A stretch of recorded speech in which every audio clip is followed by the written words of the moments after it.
10 जिलों के साथ न्याय के लिए 250 गांव की जिंदगियों को उजाड़ दिया जाए, इनके साथ नाइंसाफी कर दी जाए, ये विकास का रास्ता नहीं। किरोड़ी लाल जी, आप ताकतवर नेता, शायद आप ही की विधानसभा उन्हीं की है। मैं आपसे अनुरोध कर रहा हूं, आप किसानों के साथ ब्लैक मार्केटिंग करने वाले कई धन्ना छोटों के रोज छापे मार रहे, लेकिन आपके इस विधानसभा क्षेत्र में आपकी सरकार इनकी जमीनों पर छापे मार नहीं रही, डाका मार रही है। इस डाके को रुकाने का प्रयास, लेकिन आपकी सरकार डोंगरी बांध के किसानों के भविष्य के सपनों पर, तानों बानों पर, इसकी जिंदगी जमीन पर डाका डालती रहे। और किरोड़ी लाल जी जैसा समृद्ध शक्तिशाली नेता अपनी चश्मा के नंबर बदलकर चुपचाप बैठा रहे, भविष्य आपको भी अपराध अपनी डायरी में लिख देगा, गुनाह के रूप में आपकी चुप्पी को लिख देगा। ईआरसीपी पर एक कदम आगे बढ़ने से पहले अगर 250 गांव के सपने छीनना चाहते हो तो इनके साथ न्याय और इंसाफ की आपकी रणनीति क्या है, योजना क्या है?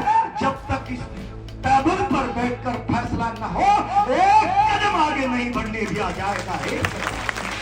पंजाब और हरियाणा का 1000 किसान अपने हक अधिकार के लिए दिल्ली की सड़क के किनारे संघर्ष करता करता मर गया।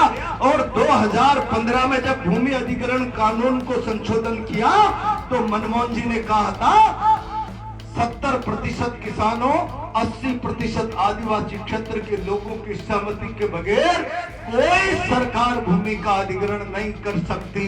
जब तक जन पंचायत में 80% आदिवासी क्षेत्र में, 70% आम क्षेत्र में जब तक सहमति नहीं बन जाती, मोदी जी पता ही नहीं इस मुल्क 2013 के भूमि अधिग्रहण अधिनियम में लिखा है गांव की सहमति के बगैर भूमि अधिग्रहित नहीं हो सकती। तब वकील साहब ने निकालकर मुझसे कहा 2015 में मोदी जी ने उसके ताला लगा दिया, काला फेर दिया। हम जब चाहेंगे जब हमारे पूंजीपति मित्र अडानी अंबानी की फैक्ट्रियां बनाने के लिए किसानों की जमीन छीन लेंगे। इसके लिए कोई सहमति की जरूरत नहीं है। विकास का नजरिया हमारा, लेकिन विकास बहुमत के आधार पर नहीं चलता। 1000 लोगों का विकास करने के लिए 10 लोगों का गला काट दिया जाए। 10 जिलों के साथ न्याय के लिए 250 गांव की जिंदगियों को उजाड़ दिया जाए, इनके साथ नाइंसाफी कर दी जाए, ये विकास का रास्ता नहीं, ये न्याय और इंसाफ का रास्ता नहीं। और इसीलिए मैं मुख्यमंत्री जी चेतावनी देके कह रहा हूं, यहाँ की समिति के लोगों को बुलाओ। किरोड़ी लाल जी, आप ताकतवर नेता, शायद आप ही की विधानसभा उन्हीं की है। मैं आपसे अनुरोध कर रहा हूं, आप किसानों के साथ ब्लैक मार्केटिंग करने वाले कई धन्ना छोटों के रोज छापे मार रहे, लेकिन आपके इस विधानसभा क्षेत्र में आपकी सरकार इनकी जमीनों पर छापे मार नहीं रही, डाका मार रही है। इस डाके को रुकाने का प्रयास,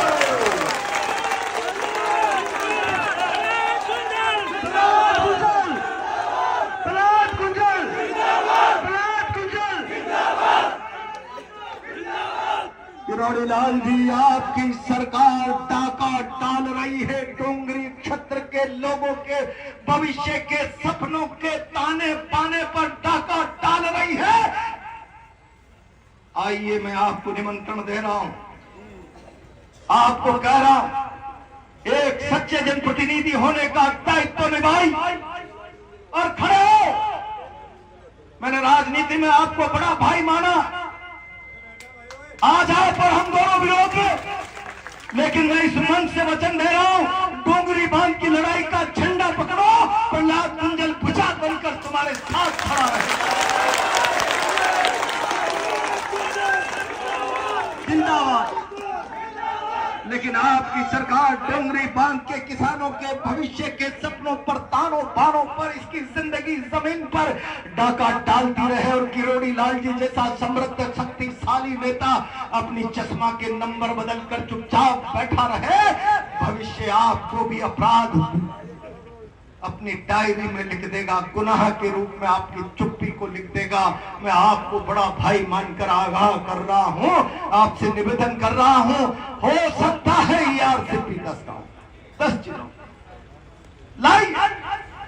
लेकिन आप ईआरसीपी पर एक कदम आगे बढ़ने से पहले अगर 250 गांव के सपने छीनना चाहते हो तो इनके साथ न्याय और इंसाफ की आपकी रणनीति क्या है, योजना क्या है, जब तक इस टेबल पर बैठकर फैसला न हो एक कदम आगे नहीं बढ़ने दिया जाएगा। एक कदम।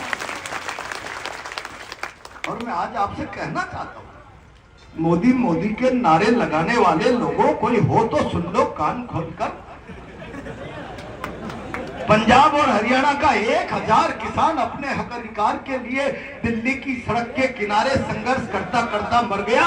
और 2015 में जब भूमि अधिग्रहण कानून को संशोधन किया तो मनमोहन जी ने कहा था 70% किसानों, 80% आदिवासी क्षेत्र के लोगों की सहमति के बगैर कोई सरकार भूमि का अधिग्रहण नहीं कर सकती।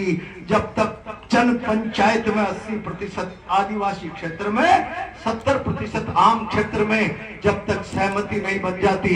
मोदी जी पता ही नहीं इस मुल्क। मैं तो आज कानून पढ़ रहा था, मेरे साथ कोटा से एक विद्वान अधिवक्ता हरीश शर्मा आए हैं।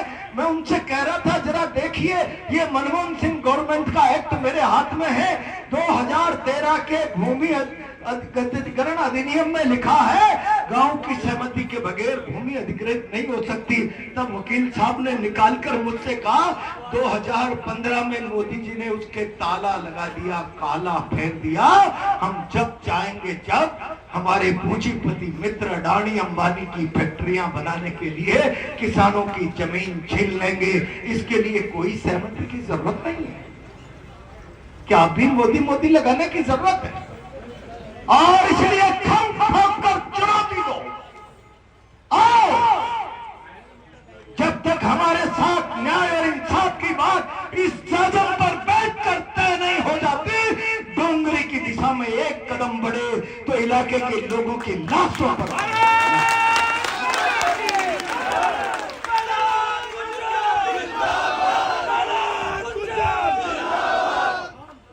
और सच मानना मुख्यमंत्री जी, किरोड़ी लाल जी, आइए लोगों के बीच में। क्या है आपका विकास का महत्वाकांक्षी एजेंडा, सपना, और उसके बदले में विकल्प क्या है बताइए। और अगर मोदी जी के केवल औद्योगिक घरानों को समृद्ध शक्तिशाली बनाने के लिए उनके विकास की इमारत की बुनियाद में मेरे किसानों की सपनों की हत्या है, केवल और केवल इंडस्ट्रियल गलियारे, औद्योगिक गलियारे, इंडस्ट्रियल कॉरिडोर के लिए रिजर्व वाटर टैंक बन रहा है, तो मैं आज इस मंच से कह रहा हूं मेरी पार्टी से मैं परमिशन लूंगा और आपकी लड़ाई में कंधे से कंधा मिलाकर आपके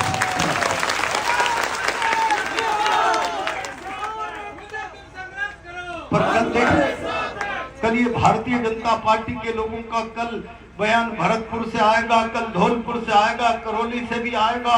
10 जिलों की महत्वाकांक्षी परियोजना का विरोध कांग्रेस के नेता प्रहलाद गुंजल ने करना शुरू कर दिया।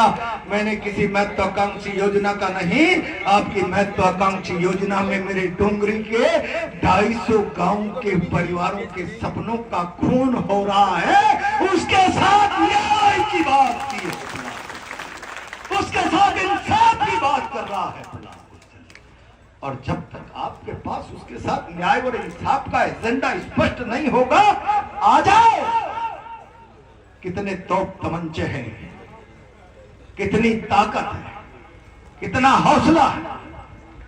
किसान जब हाथ में चेड़ी लेकर निकलता है ना, तो पुलिस के डंडे की एक चोट लगती है, चेड़ी की 2 लगती है। मुख्यमंत्री जी कहना चाहता, हम अराजकता के समर्थक नहीं है, अवस्था और हम जंग नहीं चाहते व्यवस्था से। प्रजातंत्र है, हमारी बनाई हुई व्यवस्था है। जनता ने जनादेश देकर मुख्यमंत्री बनाया है, भले पर्ची से अमित शाह जी ने अपना नाम चिपका दिया, लेकिन जनादेश हमारा है। और इसलिए ये केवल हमारी बात नहीं, सरकार की नैतिक जिम्मेदारी बनती है वो हमारे भविष्य के सपनों के साथ किस तरीके से इंसाफ की इबादत लिखना चाहती है, जरा इसको स्पष्ट करो। कुछ 2-4 दिन में, आज मैं आया हूं तो हलचल तो हो, नहीं हुई तो फिर आगे देखेंगे, आगे बढ़ेंगे। और हलचल हो तो आदरणीय किरोड़ी लाल जी जरा बताइए आप क्या क्या योजना है, उसके बदले में क्या है। यहाँ पंचों के गले उतरेगी तो फिर बात मानेंगे, पंचों के गले इस जाजम पे नहीं उतरी तो फिर तो करो। और मुझे मेरी पार्टी में बात कर लेने दो भाई, मेरे को तो कूदना ही पड़ेगा।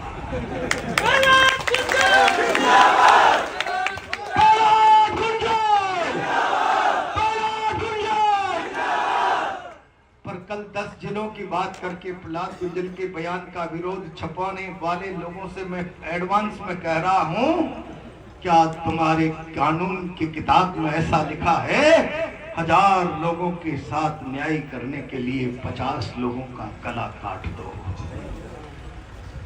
यह विधान की व्यवस्था है, यह न्याय और इंसाफ का रास्ता है। प्रजातंत्र में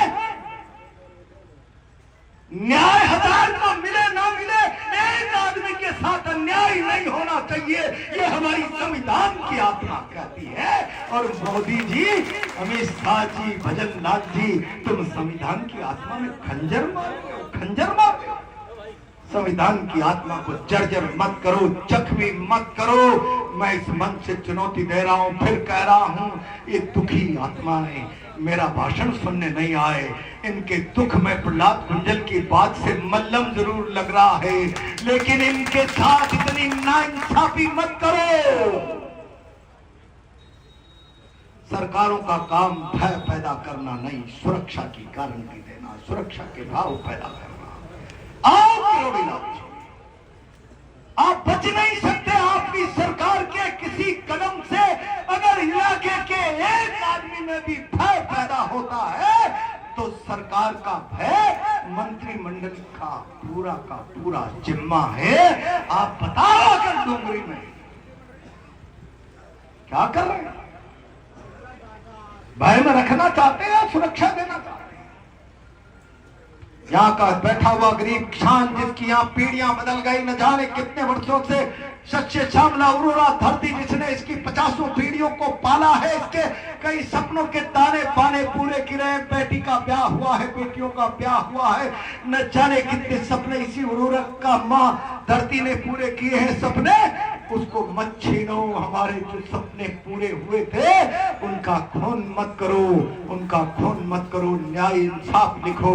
हम 1 सप्ताह का टाइम सरकार को दे रहे हैं, आप कमेटी बनाओ, सरकार स्थिति स्पष्ट करे और फिर ये जाजम माने तो ठीक, नहीं माने तो जो जंग का ऐलान आप करेंगे मैं भी आपके साथ रहूंगा। बहुत बहुत